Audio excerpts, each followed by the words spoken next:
All right, that looks good. Welcome, everybody. This is Charlie from RedBlueTalk. My channel is all about how politics and government impact people's lives. And, I'm trying to reboot this show. I'm trying to do a few more interviews than I've done in the past, and at least a couple every week. And I want to jump right into the details. My guest tonight is Kim Snyder. How you doing, Kim? I'm good. How are you? So Kim, the reason I asked you in particular to come onto this show, you've got a kind of a role here in Westchester. I think of you as like the census lady. Okay, you've got. Tell me about your specific role. I know you were assigned to a county committee by County Executive George Latimer. Talk about that committee, what they do, what your role is, and then we'll get into the gory details. What is the census?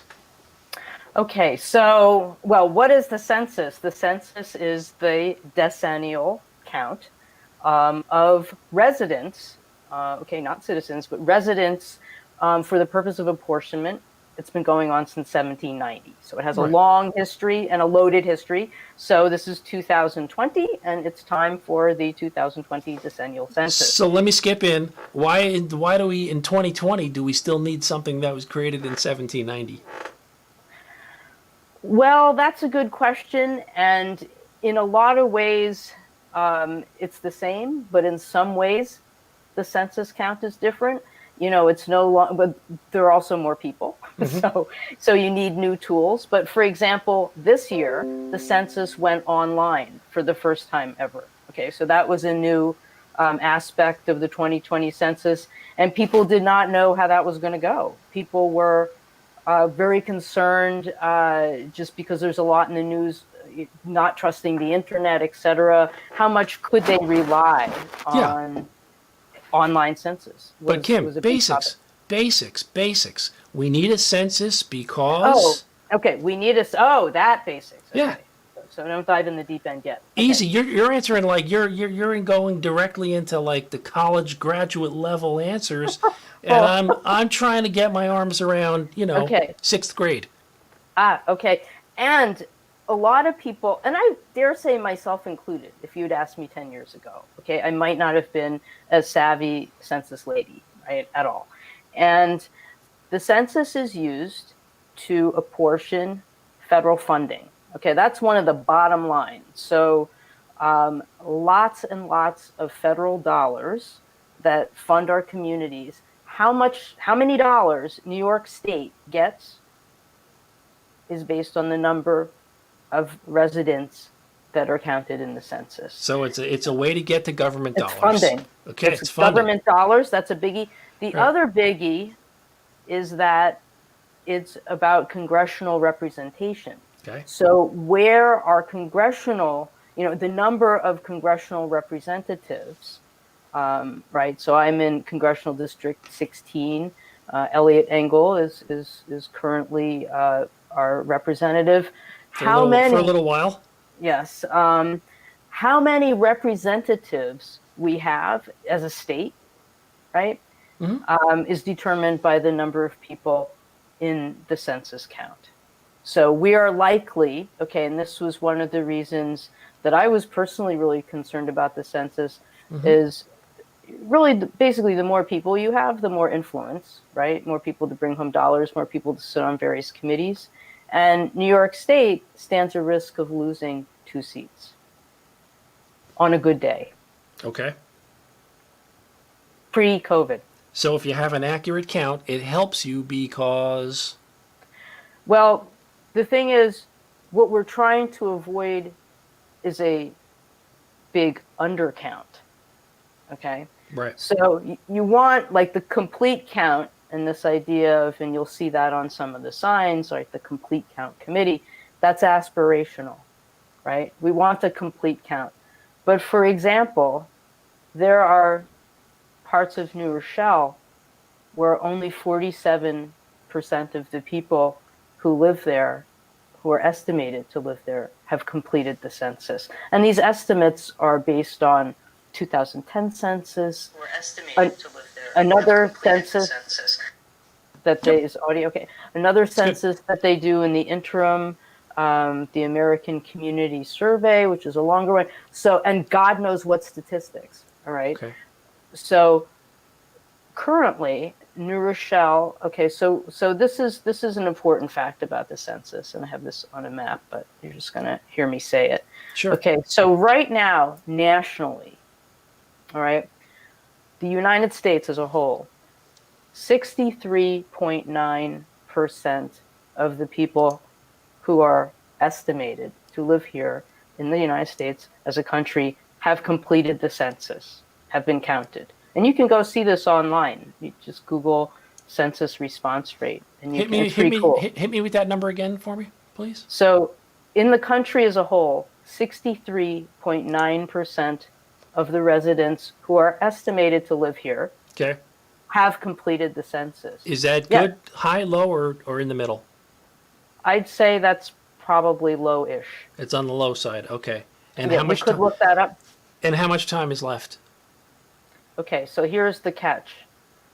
It was, well, pre-COVID, okay, what happens is you have the census self-response. So that's where people fill out a form or they go online now. So that's the new thing.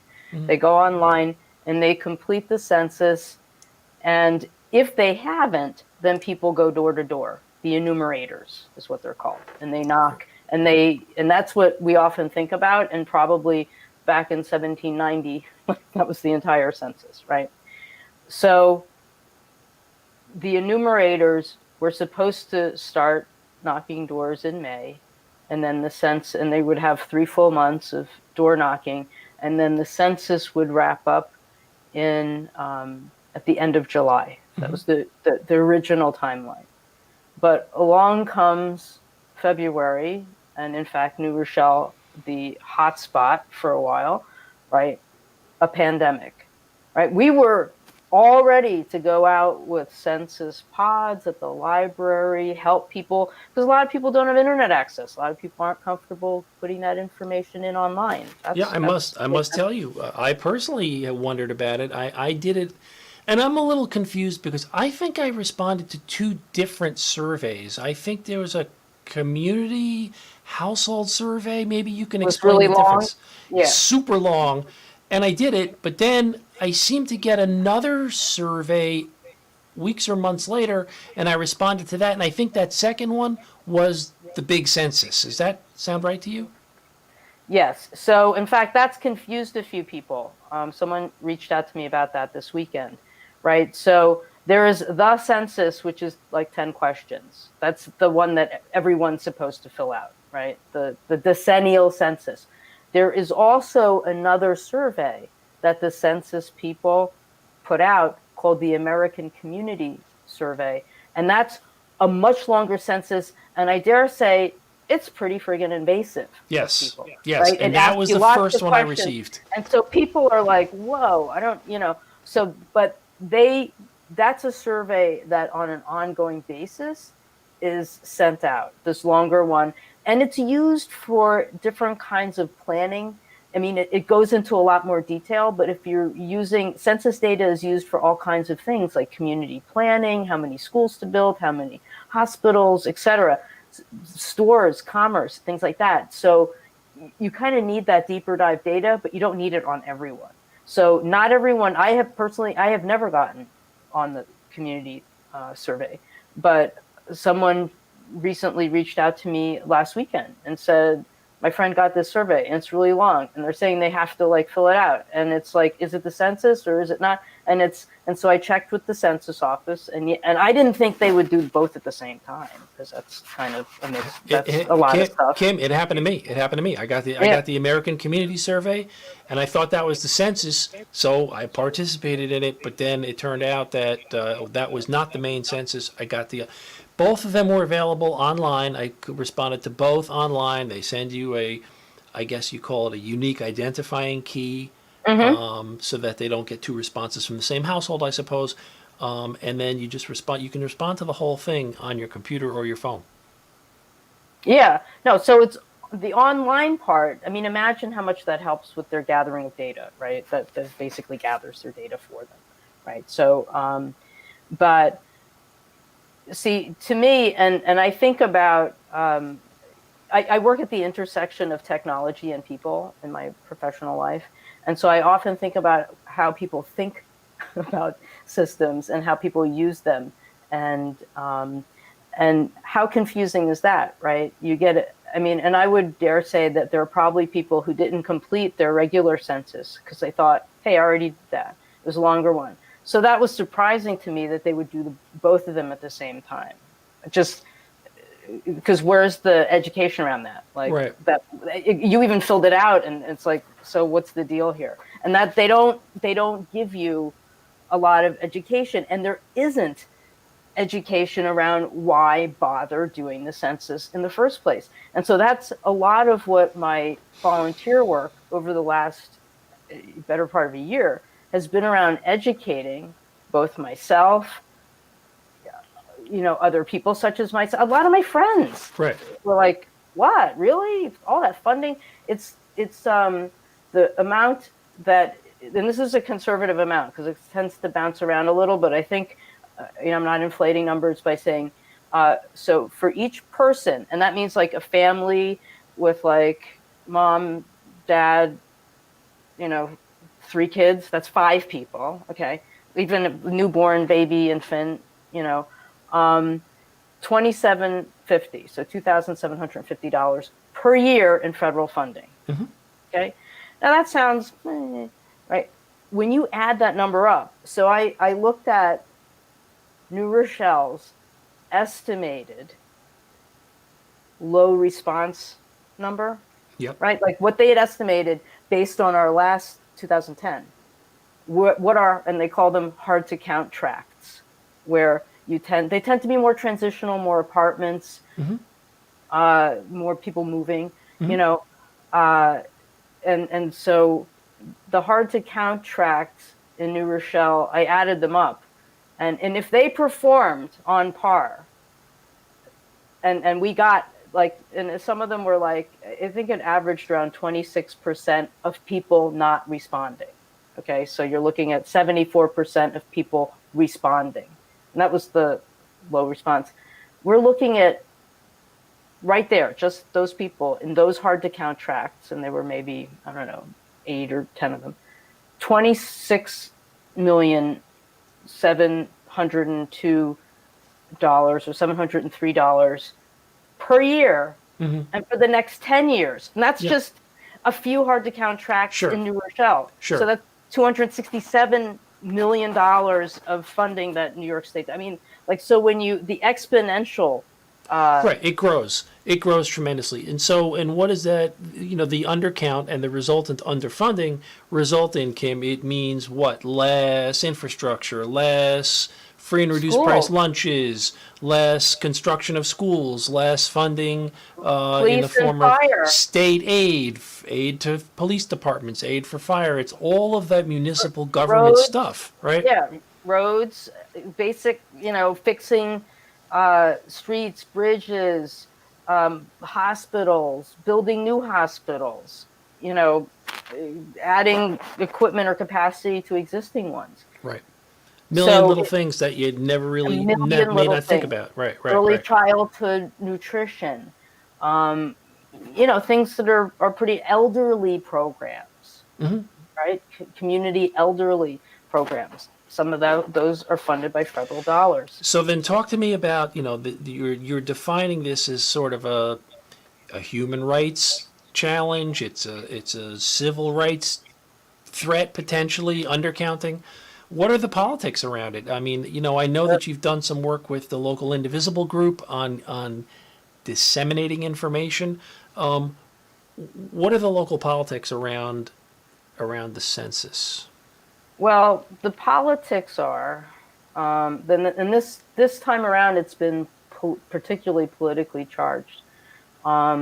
Initially, there was a lot of stuff in the news about there being a citizenship question, which there never was, right? That never got added. It was the courts struck it down. Right. So let's just be clear. There was a lot of noise about it being added. The noise itself may have deterred some people from responding. Absolutely. But the question never actually made it in because the court said no. Yeah. So but there was so much in the news. It was very, very noisy story. Is there going to be a citizenship question? And further, that was coming up at around the time that there were also ICE raids happening. So does that mean if there's a citizenship question, are people at risk, right? And you think about people, most people, myself, right? 10 years ago, I did not think about why I was completing the census. So you could have said funding. I would have been like, oh, yeah, okay, whatever. But if you, okay, so if you don't realize what the value of filling out your census is, and you're being asked to give up information, and put it into an online system, by the way, and oh yeah, there's a lot of Russia online in the news too, while we're at it. I mean, this is just noise, right? And there's a lot of noise about a citizenship question, and simultaneous to that, there is also ICE raids happening in the city where you live. I don't know, but would you, even if you were a documented citizen, like if you come from somewhere else, my mother is an immigrant. She came here from China, right? So you are going, it's going to again, we're always at risk of an undercount of the census. So that's going to exacerbate an existing situation where the whole community pays, really. It's not, so that's partly how it got politicized. And then it got politicized again very recently in the news. You may be aware that there was a whole, people who are non-citizens won't really get counted. Okay, so that was in the news a couple weeks ago, very recently. And so, again, it rises to the top, it gets in life. So then people think, well, why bother? If I'm not going to get counted anyway, why should I bother? And, it's a count of residents. It's been since 1790, although it's gone off its track a few times on the way, in not good ways. A count of residents living at a given point in time in this place. Right. That's all it is. Kim, it's my sense that the government, for all of the things we may think that the government could do better, that the government has a lot of very smart people working within its organization.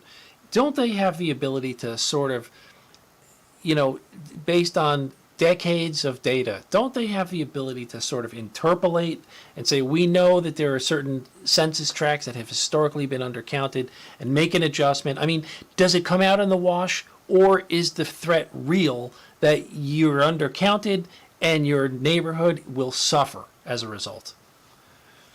An undercount is an undercount. I mean, it is both advanced and kind of not, right? So it is a literal count of people. So if there are people that don't get counted, that's federal dollars, that's less representation. You would think, I mean, so the question is, all right, so if the whole country is undercounted, and I played this thought exercise in my head, Scenario, right? If the whole country's undercounted, well then, right, but even if the whole country is undercounting at 63.9% today, right now, I looked it up before I call. New York State is at 59.7%, so we're 4.2% below the national average. Right. Okay, so that's kind of still a gap. So there's still a gap. Yeah. And some neighborhoods in some parts of New Rochelle, some of our hard to count tracts, have as low as 47%, right? So can we bump up these numbers? I had started to say that before COVID, right, this was all happily going along on a timeline, everything all nice. It was going to be, people knocking doors. And that's usually how they then bring up some of the numbers. Is that still happening? In a much less functional capacity. And it started in August. I think it started, this month or maybe late July, but it's not at the same velocity. One of the things we did was sponsor some job fairs, because the thinking is the more people you have locally from your town or municipality doing the census, the more trust there's going to be in it. So Kim, put a frame around who's we in that sentence. Is we that Westchester County sponsored organization? Is it we the county itself? It's we, our community, right? Okay, It's a got it. community-based thing, and that was a real eye-opener for me to help me understand. Remember, I had not been involved at this level. I'd filled out a census. It was as far as I'd gotten in 2010. So what struck me, because each community is different, each community has its nuance, right? So we had complete count committees, like New Rochelle has a complete count committee. Yeah. Mount Vernon has one. White Plains, right? So each of these towns has one. So that was the first big push Right. on the Westchester Complete Count Committee, was to make sure that all these municipalities had one. Portchester was like way ahead. Like they had their Complete Count Committee before anyone else, right? There was sort of the model citizen. Do the numbers reflect that? They've had more success as a result? They've had some success, but they've also had, I think, some areas that were very hard to count tracked. So, but they're tracking it closely, and I don't know their numbers off the top of my head, but they, in terms of involving the community, so lots of different community members. Now, this was non-political because it's really just to get a count for funding. So it was people from the community were part of the Complete Count Committee. Yeah, Kim, it would seem to me, if you're a mayor or you're a state legislator, you want the census numbers to be up there, right? You have every reason to go out and tell your constituents, pull it together, respond to the survey, respond to the person if they show up at your house, and kind of get the story out there that there's nothing but upside for filling out the census, right? I mean, can we say that? It's a fair statement. Yes, and a lot of elected officials did, and you'll hear George Latimer does robocalls and whatnot for the census, and they promote it. They have it in bus stops. So that was the part of the Complete Count Committee that I helped with, was around the communications, around kind of how do we promote this, et cetera. And the county put a lot of resource into it, and making sure each community had their Complete Count Committee. So Kim, let's use the few remaining minutes we have to debunk myths about the census. I'll bet, and I don't want to open Pandora's box on the broader topic of disinformation, which I know is something you know a lot about, but it's a different topic and a bigger topic. A couple of myths about the census. Well, okay, so a myth about the census. So the best disinformation or misinformation, and it's all around intent, okay? Disinformation is with malintent. Misinformation is a mistake, right? But often the most effective disinformation is based on a kernel of truth. So I'd say the biggest misinformation has been around whether or not people who are not citizens actually count. Okay. Whether that stems back to the Citizenship Question, which was at the time threatening and scary. So let's say it one more time. There is no citizenship question on the census. There is none. Residents. Right, so myth number one, debunked. Yeah. And residents, if I had someone from England who was living at my house and at the time of the census was here and planning to be here as a resident, like in my house, that person would count, right? And then we had books, we had wonderful books that got published on who counts. Because it's like, if you had a college kid, and this was confusing to a lot of people. So if you're a family here and your kid was in college, again, COVID really wreaked havoc with this one. And your kid was in college in, say, Massachusetts, well, actually, your kid would count toward Massachusetts, not toward New Rochelle. Okay. So it's who's living where and the official day was like April 1st. But, so I got another myth bust for you. Okay. If I fill out the census, will my taxes go up? Oh gosh, no. It has nothing to do with your taxes. Okay. No. You won't even have to serve jury duty. If I fill out the census, am I going to start getting marketing phone calls on my phone number? No. Okay, so census data and this is one of the, I work in data for my job, right? And because it was going online, this was a big deal, right? Because then there's this feeling of it's more available. And no, there are very strict laws governing what can happen with data. And, one can question, well, does law and order mean anything? That's a whole other Pandora's box. I'm not going to go there. But legally, census workers, okay, are bound by, pretty strict parameters, very strict legal parameters about data and divulging data.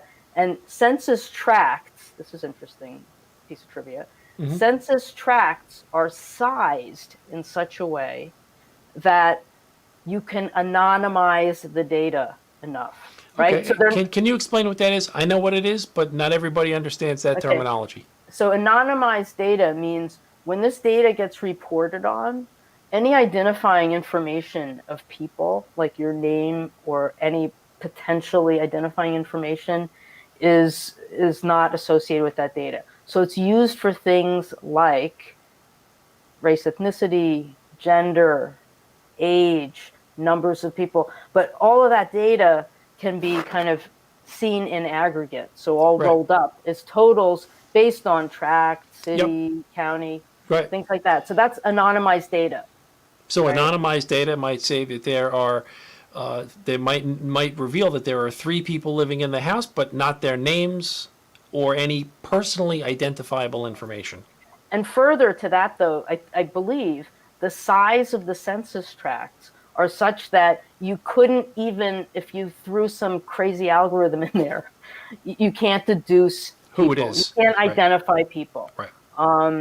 And so so there's a whole code of ethics around data, privacy, and confidentiality of the name information. Yeah. So how much of this really comes down to how much people trust the government and fundamentally how much they believe in the anonymity of their information that they're providing. I'm going to share a personal story. In 2010, when the census came along, I didn't fill it out. I got the pay at the time. I don't remember it being an online option, but it was a paper document. I didn't fill it out. No malice. I just didn't bother. And then one day I'm on my porch, and a guy comes along, and he says he's from the census, and he wants me to answer all the questions that were in the paper document. And I was like, dude, I'm busy. Get lost. I'm not interested in doing this. And my kids were playing on the front porch. My wife was on the front porch. I said, look, all the information you need is right here. Take it down and get lost. And that was my feeling about the census at the time. I didn't have confidence that the information was anonymous and all those things. I just didn't think about it that much, Kim. I'm being perfectly square with you. But the guy was able to collect what he needed, the bare minimum. How many people live here? I assume he was able to identify race and gender and all that. So enough, get off my porch. You have what you need. 10 years later, I had read some things that led me to believe that it was something I did not need to be afraid of, that I could fill the information online, although I will say there was a couple of questions on the community survey that I felt they don't need to know how much gas is in my tank and how many cars I own and all that. Yeah, no, garbage. that's pretty detailed. But on the short form census, which is the one we're talking about, there is certainly every reason in the world to respond, and I understood it much better, and I guess I somewhere came across some of the information that groups like yours have been busy sharing, and I responded. So that's my personal census story. Yeah, no, and a lot of people, you probably didn't realize all the funding implications and things like that when you were sitting on your porch and thinking about, what's happening with my kids running around, who's this guy, right? So a lot of it is around education and helping people understand that and online is loaded right now, okay? We're in a time of big data, right? And lots of data flying out there. And so you hear all these stories, Facebook, and what data are they scraping? And so people don't want to give it up online. But Kim, I know you have a background. I know you have a background in that area. And I do too, maybe from a different angle. We'll have to compare notes at some point. But it would seem like the same technology that makes it so much easier to collect the data also makes it harder to collect the data because people are less trustful of it. Exactly. So how do you reconcile those two? Because you know, if you extend this conversation out further, and we would need a whole nother half an hour, online could solve a lot of these voting problems that we're having. Nobody wants to talk about it. You and I know it's fact that there are, systematically we could deal with a lot of the issues around voting and voter registration electronically, but we don't. But even just if you isolate the topic of the census, why doesn't online make it better? Well, online makes it better, or online makes the reporting, right? So you can type in Google, anyone listening, Google census response rate, and you can look up your town and see how it's doing. You can look up by tract. That's pretty cool, and that's because a lot of it's going in online. It's like real time. That's amazing, right? If you think about the count of the entire United States. So, but at the same time, there's not a lot of trust of technology, and probably for very good reasons. That people don't realize that the census, since its inception, has always had these privacy laws around it, right? And the census employees, and we met some of them, take it very, very, very, very seriously, and you don't even, joke around about it, right? And because that's kind of their oath that they take. And Right. this is part of collecting this data. They're held to a very high standard. Yes. I understand. So, So listen, but I'll say here, let me say one more thing about Please. how you kind of reconcile. And that's why these community kind of based and community driven census outreach efforts were so important, because trust is an issue, right? And so if Big Brother is saying, fill out this thing online and tell us this information, you're like, huh, why should I do that? But if someone that you trust, a neighbor, a teacher at a school that your kid goes to, a pastor, if someone that you trust says, the census is really important for our community, and you know what, it's okay. Whether you want to fill it, you can also fill it out on the phone. You can call it in. So there is an option. So they take it by phone, some people get the written form, some people get the door knock, or online. Or online. So, which could be mobile or web. Yep, on your phone, you can do the census. So, part of the issue is the deadline, though, has been cut short. So let's wrap up with deadlines. How much time is left, and what do you recommend if somebody happens to stumble into this video and they have not yet filled out the census? What should they do, Kim? Okay, so if you haven't, so if you run into this video, September 30th is the deadline. Like, they will stop collecting data. Like, you can't fill out your census anymore. So that's in 40-something days, 44 days or something like that. September 30, 2020. Yeah. Okay. So you can just Google census. I think it's mycensus2020.com, right? So I'm going to look it up right here because I don't want to give out any You can actually, so Kim, you can actually share. I think you can share your screen. I think there's a button on your Restream page that'll let you share your screen. Oh, okay. Let me just. So it's funny. I have the URL. So if you just Google, if you just type census, right? I don't think it's letting me share. Or is it? So okay. There's a here. button. All right. So here you go. So you should see a different screen. I see it. And okay. I'm going to. So if you just type in census 2020. Okay, your screen is on the screen right now. The world is seeing what you're seeing. You hit respond. All right. The first thing that'll happen, and if you're filling it out now, chances are you don't have the code that they mailed you. Right. Like back in February or whenever. You can pass this, right? Okay. So the first thing it asks you for is a 12-digit census ID. Maybe you keep your mail. I don't, from like February or whenever it was. You can just bypass that and click, I don't have my census ID. Then you start to fill it out. I live in the US, next. And then you fill out your street address. as an identifier for doing the census. It Okay. will take you no longer than 10 minutes. And Nice. then if you're watching this and you haven't filled out your census, you better be sure that other people haven't either. Okay, I've had people, I have friends who haven't completed it yet, right? Because they think, oh yeah, the deadline's not for a while, I don't have to worry about it.